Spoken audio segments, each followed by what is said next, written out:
Ted Cruz he's got a mental problem. Ted Cruz is a liar. He's got a problem, but he's a liar. I've never seen anybody to that extent. All right, that was Donald Trump on with my friend Maria Bartiromo earlier. Donald Trump, in that interview, saying he would still follow up on threatening to sue Ted Cruz, I think, over this issue as to whether he is a natural-born U.S. citizen. Cruz, a fundraiser, big backer, and very early on a big backer. MicaMosbacher joining us. Mika, what do you think of this?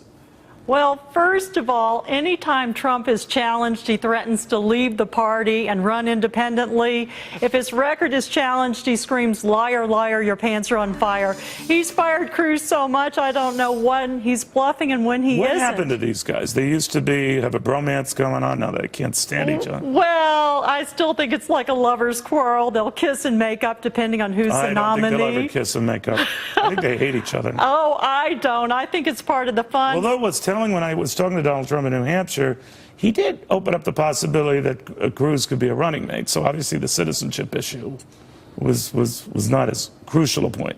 But what's the thing he wants Cruz to take back? The attacks in the debate or attacks since? Well, I think it's bigger than that. I think it's the fact that Cruz is nipping at his heels. This may be a Pat Buchanan type of pitchfork. Is he nipping at his heels in South Carolina? I mean, yes, depending on the poll, it's Trump by a walk, right? I don't think so. Really? First of all, on a lighter note, I have some Ted Cruz barbecue sauce. Really? Nothing goes better with politics than barbecue, especially after Cruz took such a grilling in the debate. It was kind of a food fight.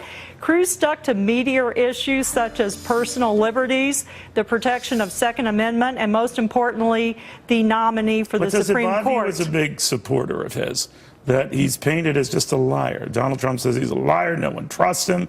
Then you have the Bob Doles coming out, the McCain's coming out, almost saying, you know, Cruz would be more of a worry for us than Trump. No, I don't think so. First of all, Rush Limbaugh likes Ted Cruz. Endorsements are important, right. So are ads, but more important are the ground games. And we still have 10,000 plus volunteers in South Carolina. The voting pool is larger than 2012, and a lot of people are undecided. But he has to come in at least second in Europe. Yes, right? And I think he'll come in at least second in the chow line, and the rest of the candidates will be picking over the leftovers. All right. Now, your candidate is a former Solicitor General. He's argued before the Supreme Court many times. He's very eloquent, very passionate. He's written some of the most definitive and memorable, historic opinions. Yet he doesn't want to give this president, who still has roughly a year in office, the opportunity to present a candidate to the Supreme Court. Does that make sense to you when it's been done before?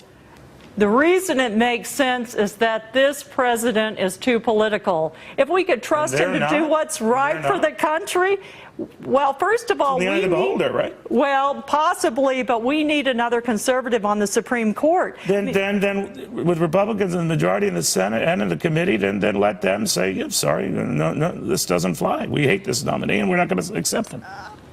If we believed in the tooth fairy, he would have a considerable a nominee that we could trust. But I don't believe he will. Yeah, but if they don't like the nominee, he or she would be rejected. Right? Well, I think that's right, and I think that let the process go forward. Exactly. What is Cruz worried about? Well, let the American people decide who is the appropriate presidential candidate. The American people have come to think that the president decides on this, submits a nominee. It's not always the way they like.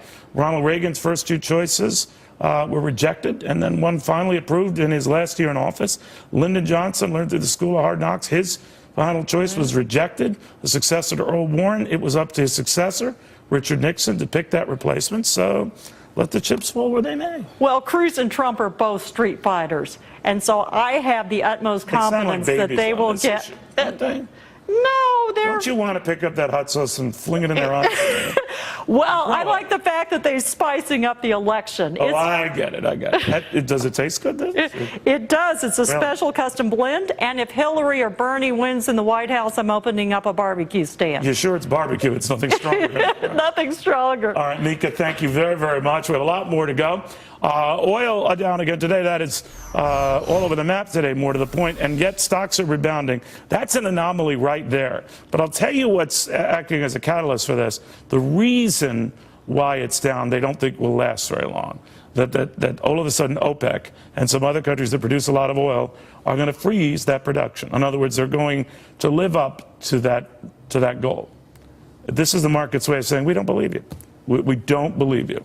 And they're flinging barbecue sauce right at their eyes. I don't know what that means, but I'll explore after this.